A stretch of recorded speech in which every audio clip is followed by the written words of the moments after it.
I was supposed to pledge a lifetime of love and become his wife, but my marriage turned into a nightmare. My parents-in-law doted on their son, and my husband always prioritized them over me. They imposed unreasonable demands on me, treating me as an inconvenience. I refused to let such people ruin my life. To punish them all, I devised a plan. My name is Alyssa, and I'm 29 years old. I've been married to David for a year. We work in the same company and often collaborate on projects. Although I don't have a college degree, I have more experience than David because I've been with the company longer. Our company values ability over academic background, and my strong sales performance has earned me a decent salary. Meanwhile, David, who is both capable and highly trusted by his colleagues, was a boyfriend I could be proud of. I fell in love with him and happily accepted his proposal, and we became a married couple. But then my in-laws started interfering in our relationship. One day, when we visited their house, my mother-in-law suddenly said to David, "Hey David, are you really okay with this?" "With what?" David asked. "Marrying Alyssa. You've always been good at both studying and sports, haven't you? Yet you chose someone as mediocre as Alyssa." Upon hearing this, my father-in-law nodded in agreement. "Yes, at first glance, she seems like an average young woman with nothing special about her." "Ah, that's what you're talking about. It's fine. I love Alyssa," David responded. "Really?" "Well, if you say so," my mother-in-law said, giving me a sideways glance. I felt hurt and angry. "I'm sorry I have nothing special to offer," I thought to myself, "but I've also put in my fair share of effort to take on grown woman responsibilities." I cursed them in my mind, but I never spoke out, trying to maintain a peaceful marital life. I wanted to avoid conflict with my in-laws as much as possible. However, one day, they started complaining right in front of me. "Hey David, are you really okay with your current workplace?" his mother asked. "That's right," his father chimed in. "Isn't it a place where even high school graduates like Alyssa can work?" David replied, "But the pay is good, and I have good colleagues."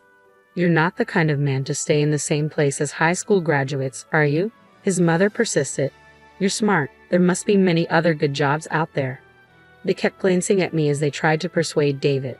Believing that responding would mean losing, I deliberately didn't react, but inside, I was seething. What's with that tone? I thought, I do my job well, and there's no difference in work performance based on whether you're a high school graduate or not. In fact, sometimes I earn more than David does. It's safe to say I don't have a good impression of my in-laws who judge people based on academic background or appearance. However, they don't physically bully me, and I don't suffer much direct harm. I had told David in advance that I was a high school graduate, and knowing that, he had said, "I love everything about Alyssa." I took pride in myself for achieving results in a company that values ability over academic background. No matter what my in-laws said, I believed and never doubted that David was on my side. However, after a little while had passed, an incident broke out. Out of nowhere, my husband began speaking of something unbelievable. "Hey, I've been thinking. I've decided to switch to a different job." "What? Wait, what are you talking about all of a sudden?" "Well, I was talking to my parents, and I just realized our company even takes in a high school grad like you, Alyssa. I have a college degree, so there must be a better job out there for me," David declared. "Are you serious? You're making fun of both me and the company, aren't you?" I shot back. "But it's true, isn't it? There's no need for me to work at a job that even a high school graduate can do. Plus, my mom said she could introduce me to a job through someone she knows." "Stop it. We are blessed with a good work environment, and now you say something like this? You're nagging." I finally realized I'm not someone who should be stuck in a place like this. So, his parents had influenced him. He had taken their words at face value and convinced himself that he was too good for a current job. The very next day, without discussing it with me, David submitted his resignation and casually left the company where we met. Only a year into our marriage, my husband had resigned from our workplace without a second thought. He switched to a factory job introduced by his mother, where his salary dropped to about half of what it was.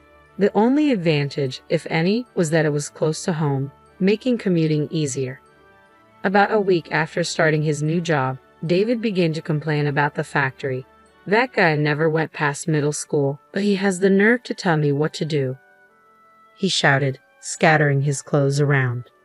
I stepped in to stop him. "Wait, why are you so angry? If you make such a loud noise, it's going to bother the neighbors." "Shut up."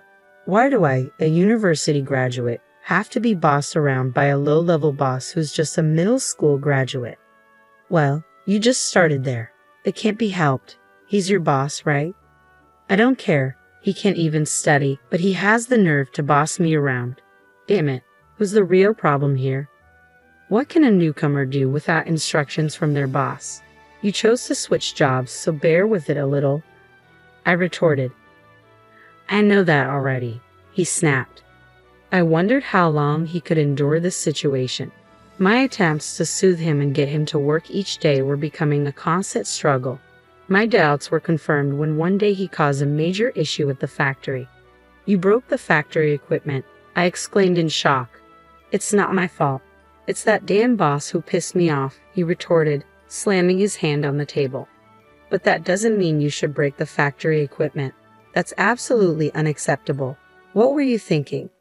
I had no choice. That guy was bossing me around even though I'm a university graduate. The trigger was when his boss, who only graduated from middle school, criticized David for not working seriously. In response, David insulted his boss's academic qualifications.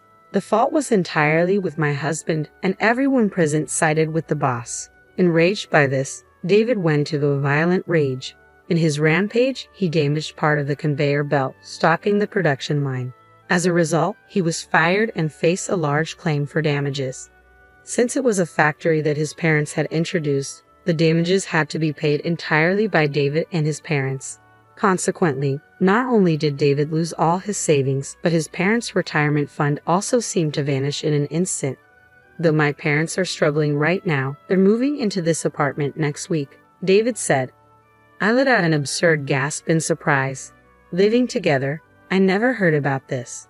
You're my wife, right? Just listen and keep quiet. This is a done deal. Got it. With these words, he stormed out of the room, slamming the door behind him. A few days later, my in-laws actually moved into our home. I thought it was a joke. Living together was absolutely impossible. I couldn't overlook this, so I confronted my in-laws directly. Father-in-law, mother-in-law, living together is a problem. Shut up.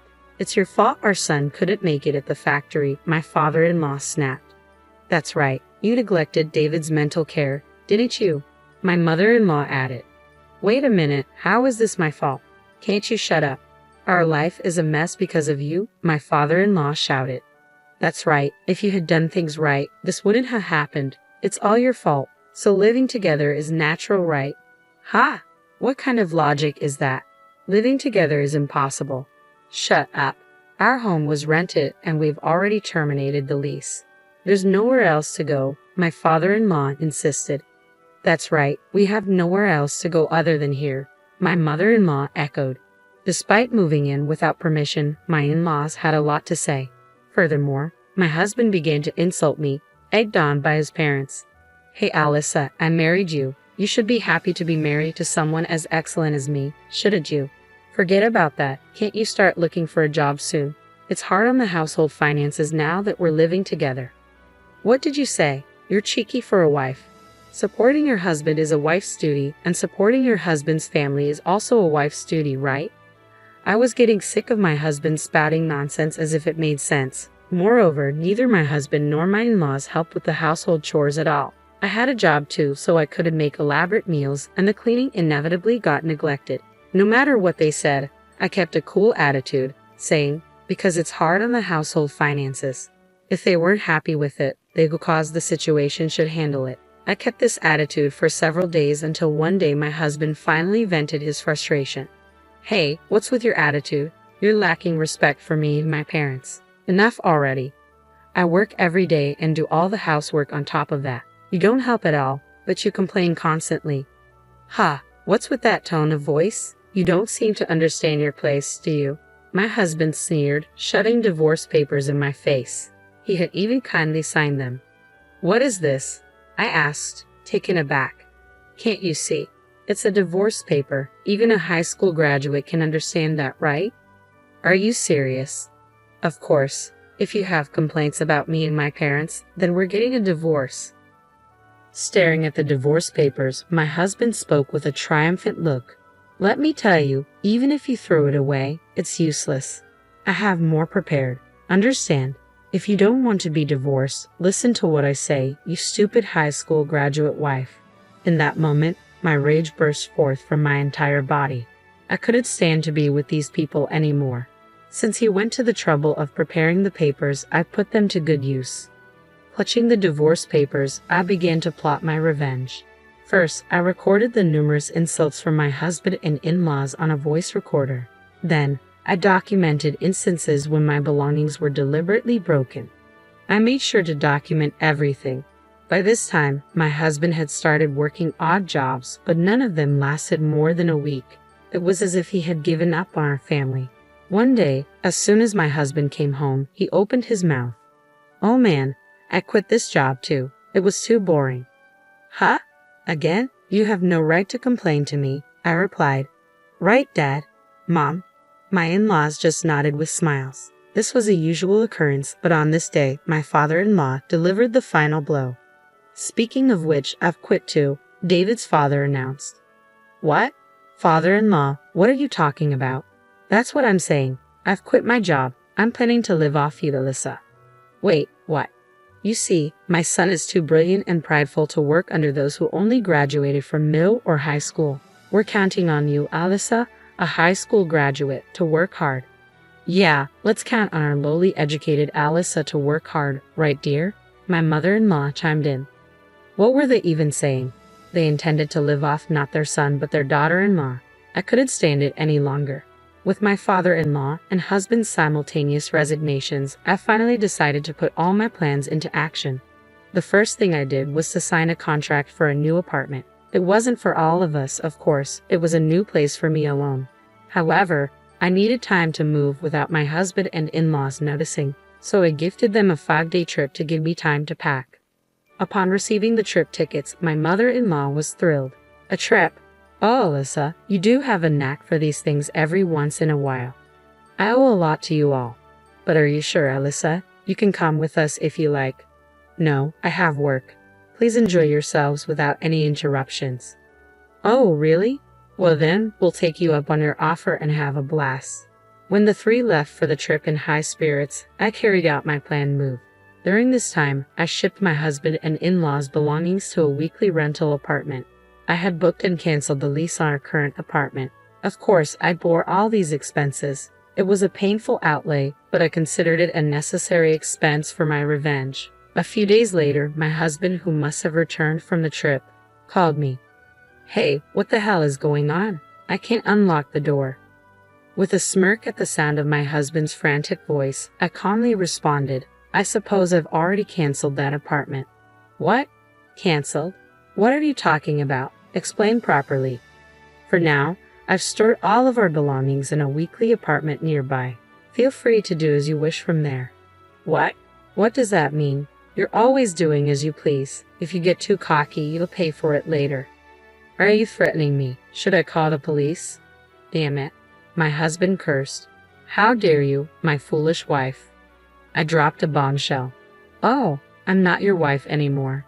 "What? To prevent any legal issues later, I've already completed the divorce proceedings." "What? Such a selfish act. You think it's acceptable?" Taking a deep breath, I spat into the phone. "Sorry, but I don't need your permission. You've made fun of me for being a high school graduate long enough, and now you've quit your jobs to become dependent on me. I'm done with you. Enjoy your family life without me." "Hey, you must be kidding. I didn't really mean to divorce. Why should I listen to you at this point? We're strangers now. I don't care what happens to you at all." "Please wait. You've enjoyed looking down on people, haven't you? I can easily imagine your struggles, and it makes me laugh. Go as low as you can with your family, you trash." I hung up the phone. After that, David kept badgering me with phone calls, but I ignored them all. Later, David and my in-laws caused a ruckus at the entrance of the apartment building, dramatically damaging part of the mailbox, which ended up becoming a police matter. They were taken away and ultimately had to pay for the damages to the mailbox, adding to their debts. Truly, they are a hopeless family. The lease for the weekly apartment where I had stored their belongings was about to expire. Since they did not know my new address, they couldn't rely on me. I couldn't help but wonder how David, who quit his job at the same time as his father and his stay-at-home mother, were going to survive from here on out. To make matters worse, my in-laws had even canceled the lease on their rented family home. I could almost see them sinking into a bottomless swamp. I couldn't help but admire my well-executed plan. I don't know how they're going to survive from here on out, and frankly, I don't care. But it's clear their future isn't bright. They brought this upon themselves. On the other hand, I am living carefree in my new home alone. Being able to spend my time leisurely without anyone bothering me is the ultimate bliss. For the time being, I don't think I'll be living with anyone else. I plan to thoroughly enjoy my time free of any worries.